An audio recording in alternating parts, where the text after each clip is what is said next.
এমন এক ছন্দময় শব্দমালা যা আমাদের হৃদয়ে স্পর্শ করে এবং আত্মাকে আনন্দিত করে। এই সুন্দর শিল্পকে উদযাপন করতে আমরা এখন ক্লাস 2 এর ছাত্র ছাত্রীদের মঞ্চে আমন্ত্রণ করছি। তো প্রস্তুতে রবীন্দ্রনাথ ঠাকুর দ্বারা লিখিত কবিতা ওইখানে মা পুকুর পাড়ে। নমস্কার, আমরা এখন রবীন্দ্রনাথ ঠাকুরের লেখা ওইখানে মা পুকুর পাড়ে কবিতাটি অভিনয়ের মাধ্যমে পাঠ করে দেখাচ্ছি। ওইখানে মা পুকুর পাড়ে জিয়ল গাছে বেড়ার ধারে কোথায় হব বনবাসী কেউ কোথাও নেই। ওইখানে যাও তলা জুড়ে বাঁধবো তোমার ছোট্ট কুড়ে শুকনো পাতাল বিছিয়ে ঘরে থাকবো দুজনে।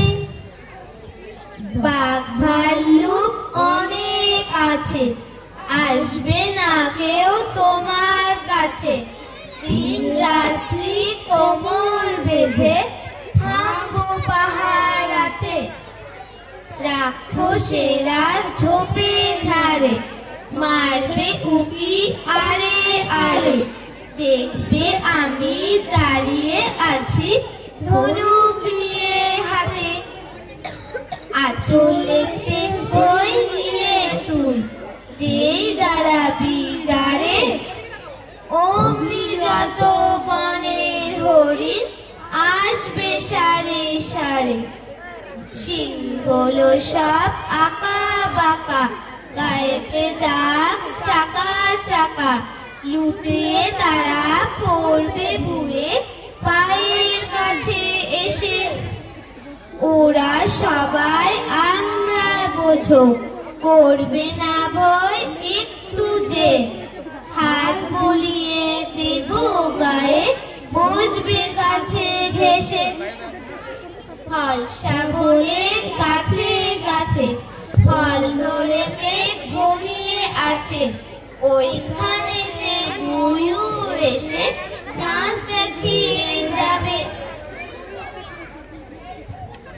শালিক রাসম মিছি মিছি লাগিয়ে দেবে কিচি কিচি। কাঠবিড়ালি লেজটি তুলে হাত থেকে ধান খাবে। নমস্কার।